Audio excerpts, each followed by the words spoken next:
रात की तेज बारिश में एक लकड़हारा पेड़ के नीचे खड़ा रो रहा था। हे भगवान, अब मैं क्या करूं? इतनी तेज बारिश में मेरी सारी लकड़ियां गीली हो गई हैं। अब मैं इन्हें बाजार में नहीं बेच पाऊंगा। मेरी बीवी और बच्चे भूखे हैं और खाली हाथ देखकर मेरे बच्चे सब टूट जाएंगे। भगवान, आखिर मेरे साथ कभी कुछ अच्छा क्यों नहीं होता? ये कहकर मोहन लकड़ी के गट्ठर को नीचे फेंक देता है। तभी उसकी नजर अचानक पेड़ की जड़ में दबे एक पुराने मिट्टी के घड़े पर जाती है और भीतर से एक अजीब सी चमकती हुई सुनहरी अंगूठी निकलती है। अरे, ये अंगूठी कैसी है? अजीब सी चमक है इसकी। इसे पहन कर देखता हूँ।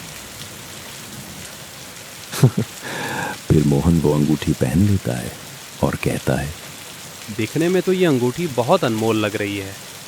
चलो अब इसे साहूकार को बेच देता हूँ। कुछ पैसे तो मिल जाएंगे जिससे मेरी बीवी और बच्चे भूखे ना रहें। फिर मोहन अंगूठी निकालने की कोशिश करता है, लेकिन अंगूठी नहीं निकलती। ये क्या हो गया? जब पहनी थी तब तो ढीली थी और अब इतनी टाइट कैसे हो गई? मैं इसे निकालने की कोशिश कर रहा हूँ पर यह निकल ही नहीं रही है। तभी अंगूठी से हल्की रोशनी चमकती है और आवाज आती है, जो तू मांगेगा तुझे मिलेगा। ये कौन बोल रहा है? मेरे सामने आओ। डरो मत, मैं एक जादुई अंगूठी हूँ। मैं तेरी कोई भी 4 इच्छाओं को पूरी कर सकती हूँ। मांग ले तेरी जो भी इच्छा हो। मोहन मन ही मन सोचने लगता है, अगर ये सच में जादुई अंगूठी है तो मैं इससे ढेर सारा धन मांग लूँगा। गरीबी में मरने से अच्छा है कि मैं अपने परिवार को सुकून और अच्छी ज़िंदगी दे दूँ। ठीक है। मैं अपनी ख्वाहिश मांगता हूँ। मुझे ढेर सारा धन चाहिए। कुछ ही देर में ढेर सारा धन उसके सामने आ जाता है। अरे, सच में ढेर सारा धन आ गया। अब तो मैं बहुत अमीर हो गया। जल्दी से ये सारा धन लेकर घर जाता हूँ। मेरी सीता और बच्चे बहुत खुश होंगे। मोहन धन समेटकर घर की ओर चलता है, लेकिन दूर खड़ा एक चोर ये सब देख लेता है। अरे, ये तो वही लकड़हारा है और इसके पास इतना सारा धन कहां से आया? जल्दी जाकर ये खबर ठाकुर को दे देता हूं।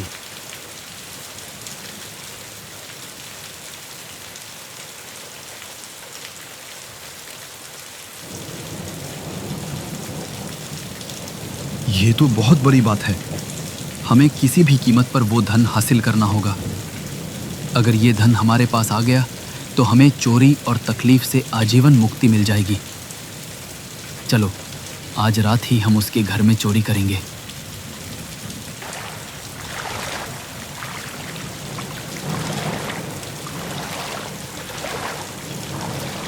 फिर दोनों रात को मोहन के घर तक पहुंच जाते हैं। क्या हुआ जी? कुछ खाने को लाए हो या नहीं कि आज भी खाली हाथ लौट आए? मोहन उत्साहित होकर कहता है, भाग्यवान, देखो तो मैं इतना सारा धन लाया हूँ कि अब हमारे बच्चे को किसी चीज़ की तकलीफ नहीं होगी। सीता चिंता में पूछती है, ये क्या हो गया जी? आप इतना सारा धन कहाँ से ले आए? कहीं किसी के घर में चोरी तो नहीं की? चोरी नहीं की है सीता। बस यूं समझ लो, मुझे ये सब एक वरदान में मिला है। अब हम कभी भूखे नहीं सोएंगे और अब हम भी अमीर बन चुके हैं। सीता धन उठाकर मटके में डालकर जमीन के नीचे दबा देती है। तभी ठाकुर और उसका साथी दरवाजे पर दस्तक देते हैं। इतनी रात को कौन हो सकता है? तुम लोग चुपचाप यहाँ से चले जाओ। हम तब तक नहीं जाएंगे जब तक तुम वो सारा धन हमें दे दोगे। मोहन घबराकर बोलता है, मेरे पास कोई धन नहीं है। देख रहे हो, मैं तो झोपड़ी में रहता हूँ, गरीब हूँ, मेरे पास कहाँ से धन हो सकता है। ठाकुर धमकी देता है। झूठ मत बोल, झूठ बोलेगा तो तेरे बेटे को मार दूंगा। नहीं, ऐसा मत करो।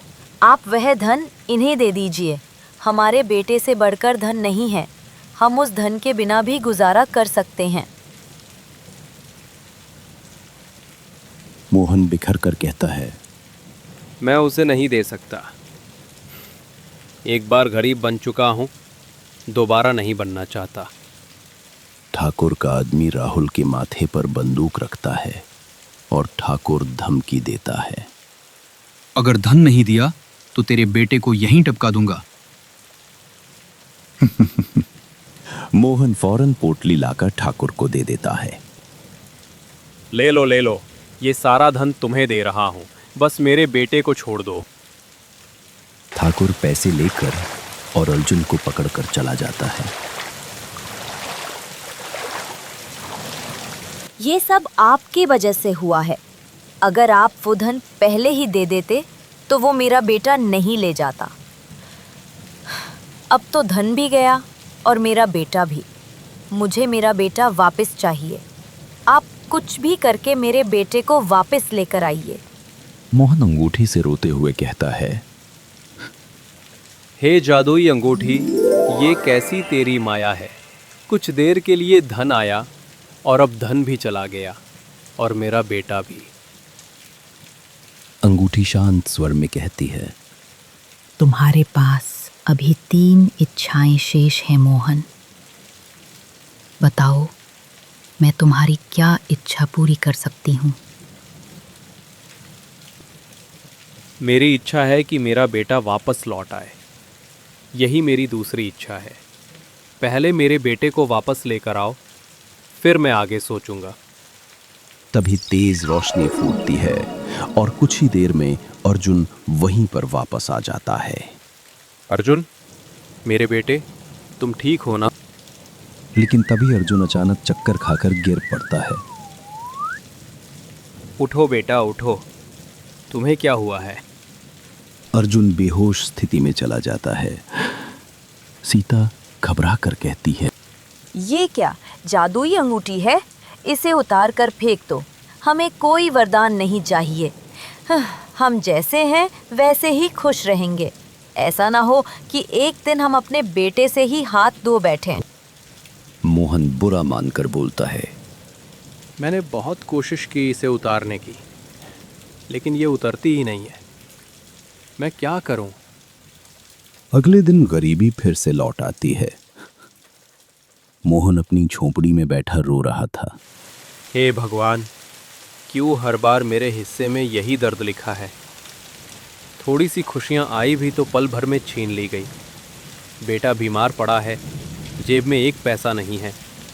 बाहर देखो, ये बारिश भी जैसे मेरा मजाक उड़ा रही हो। फिर से अंगूठी धीरे धीरे कहती है। मांग ले, अपनी तीसरी इच्छा में जो मांगना है मांग ले, फिर ये मौका दोबारा नहीं मिलेगा। मोहन गुस्से में कहता है। अब इस बार मैं कुछ ऐसा मांगूंगा कि मुझे फिर कभी कोई कमी ना रहे। ठीक है, मुझे बहुत बड़ा महल चाहिए और मैं उसका राजा बनना चाहता हूँ। ठीक है, तुम्हारी ये इच्छा पूरी होगी। कुछ ही क्षणों में मोहन की झोपड़ी एक विशाल और भव्य महल में बदल जाती है। देखो सीता, हमारी झोपड़ी अब महल बन गई है। अब हमारे पास किसी चीज की कमी नहीं होगी। मैंने ये सब जादुई अंगूठी से मांगा था। सीता चिंता छिपाते हुए कहती है।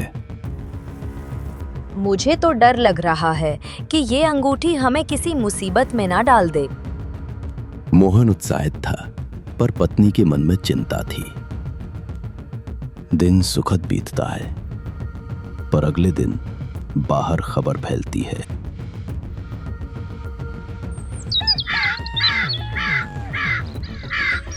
मोहन महाराज ने तुम्हें तुरंत महल में बुलाया है। मोहन चौंक कर पूछता है। महाराज ने हमें क्यों बुलाया है? तू रातों रात राजा कैसे बन गया और इतना बड़ा महल कैसे बना लिया? ये तो राजा के प्रति गद्दारी है। सैनिक मोहन को पकड़कर राजा के पास ले जाते हैं। तुमने रातों रात अपना महल कैसे हमारे गांव में बना लिया? बताओ। मोहन विनम्रता से बोलता है, महाराज, मेरे पास एक जादुई अंगूठी है। उसी की मदद से मैंने महल बनाया। मैं सत्य कह रहा हूँ। मुझे एक मौका दीजिए, मैं अपनी सच्चाई साबित कर सकता हूँ। महाराज विराज निरुत्तर रहते हैं और आदेश देते हैं, सैनिकों, इस गद्दार को ले जाओ और काल कोठरी में बंद कर दो। साथ ही इसकी सारी धन दौलत जब्त कर लो। सैनिक मोहन को पकड़कर ले जाते हैं और काल कोठरी में बंद कर देते हैं। हे भगवान, ये मेरे साथ क्या हो रहा है? मैं हर बार कुछ मांगता हूँ और उसका उल्टा ही होता है। अब मैं क्या करूं? यही अंगूठी मेरी सारी मुसीबतों की जड़ है। मैं अपनी मेहनत से जीना चाहता हूं। मुझे इस अंगूठी से आजाद कर दो। मोहन गुस्से में अंगूठी से कहता है, मैं क्या मांगू तुझसे? देख, जितनी भी इच्छाएं मैंने मांगी, उनका उल्टा ही परिणाम मिला। आज मुझे इस कारागार में बंद कर दिया गया है। तभी जादुई अंगूठी मोहन के सामने आ जाती हैं। इसमें मेरा कोई दोष नहीं है। जैसी तुमने इच्छा पूरी की, वैसा हुआ। पर ये तुम्हारा ही दुर्भाग्य है कि तुम्हारे साथ ऐसा हुआ। अब तुम्हारी केवल अंतिम इच्छा शेष है। अपनी अंतिम इच्छा मांगो। इसी बीच राजमहल में मंत्री चिंतित बैठा था। महाराज, अब मैं क्या करूं? कुछ समझ नहीं आता। हमारे राज्य के लोग भूख से तड़प रहे हैं। उनके चेहरे पर सिर्फ निराशा है। इस बार की भयंकर बारिश ने पूरे राज्य को तबाह कर दिया है। किसानों की सारी फसलें मिट्टी में मिल गईं। कई घर टूटकर गिर गए। लोग आश्रयहीन हो गए हैं। मैं जानता हूं मंत्री जी, पर प्रश्न ये है कि हम उनके लिए क्या कर सकते हैं। राजकोष में जो धन बचा है वो सबकी पीड़ा दूर करने के लिए पर्याप्त नहीं है। तो फिर एक ही उपाय है, राजगुरु को बुलाइए। ऐसे कठिन समय में हमें उनके मार्गदर्शन की आवश्यकता है। अगले दिन राजगुरु आते हैं और गंभीर स्वर में कहते हैं, महाराज, ये संकट सामान्य उपायों से नहीं टल सकता। इसका अंत तभी होगा जब एक विशेष व्यक्ति आपकी सहायता करे। विशेष व्यक्ति कौन है? वो यही आपके राज्य में है महाराज, पर दुर्भाग्यवश इस समय वो काल कोठरी की कैद में है। काल कोठरी में? पर वहां तो अनेक कैदी बंद हैं। आखिर आप किसकी बात कर रहे हैं? मैं उन सब की नहीं, केवल एक की बात कर रहा हूं, मोहन की। वो कोई साधारण मनुष्य नहीं है महाराज। उसके पास अद्भुत शक्ति है जो एक रहस्यमयी अंगूठी में कैद है। तो उसे तुरंत यहां बुलाओ। सैनिक, जाओ और मोहन को मेरे समक्ष ले आओ। कुछ ही देर में सैनिक मोहन को लेकर आते हैं। मोहन डरते हुए कहता है, महाराज, मुझे यहाँ क्यों लाया गया है? मैंने कोई गलती नहीं की। मुझे छोड़ दीजिए। घबराओ मत मोहन, हमें तुम्हारी मदद चाहिए। मैं आपकी क्या मदद कर सकता हूँ महाराज? मेरे पास तो यही अंगूठी है जिससे मैंने पहले 3 बार वरदान मांगा, पर हर बार जो मैंने मांगा उसका उल्टा मुझे मिला। कहीं ऐसा ना हो कि मैं कुछ और मांगकर पूरा राज्य और गहरे संकट में डाल दूं। मोहन, तुम पर हम सब की उम्मीदें टिकी है। तुम इस अंगूठी से कह कर देखो। ठीक है, मैं एक बार प्रयास करता हूँ। हे जादुई अंगूठी, मुझे तुमसे एक आखिरी वरदान चाहिए। तभी अंगूठी से तेज रोशनी निकलती है और उसमें से एक विशाल नागिन प्रकट होती है। ये क्या हो रहा है मोहन? ये नागिन कहां से आ गई? डरिए मत, मैं कोई हानि नहीं पहुंचाऊंगी। मैं एक दिव्य नाग कन्या हूँ। सदियों पहले एक तपस्वी ने मेरे अहंकार और शक्ति के दुरुपयोग के कारण मुझे दंड दिया था और इस अंगूठी में कैद कर दिया था। मैं वही शक्ति हूँ जिसने तुम्हारी इच्छाओं को पूरा किया। मोहन, तुम्हें अपने गांव वालों के लिए सुख, शांति और खुशहाल जीवन की कामना करनी होगी। इसके साथ ही तुम्हें उस मिट्टी के मटके को ढूंढ कर लाना होगा जिससे तुमने मुझे उठाया था। उस मटके की मिट्टी को गांव में बांट दो। जब लोग उस मिट्टी को अपने खेतों में डालेंगे तो सबकी फसलें उग जाएंगी और जो खेत पानी से डूबे हैं वे हरे भरे हो जाएंगे। धन्यवाद देवी, मैं ऐसा ही करूंगा। मोहन घने जंगल की ओर चल पड़ता है।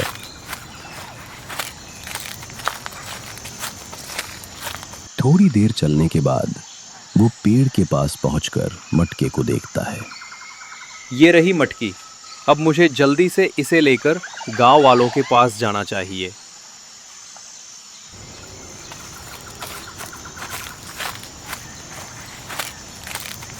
मोहन मटकी हाथ में लेकर राजमहल पहुंचता है।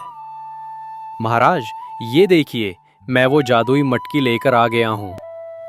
सच में तुमने वो जादुई मिट्टी ला दी। तुरंत इसे पूरे गांव में बांटो ताकि सभी खेत हरे भरे हों और गांव की हालत सुधर जाए। मोहन की वजह से राज्य में पुनः सुख शांति लौट आती है। महाराज ने मोहन की सारी धन संपत्ति जो पहले जब्त कर ली गई थी लौटा दी और मोहन अपने परिवार सीता और अर्जुन के साथ सुखी जीवन व्यतीत करने लगा।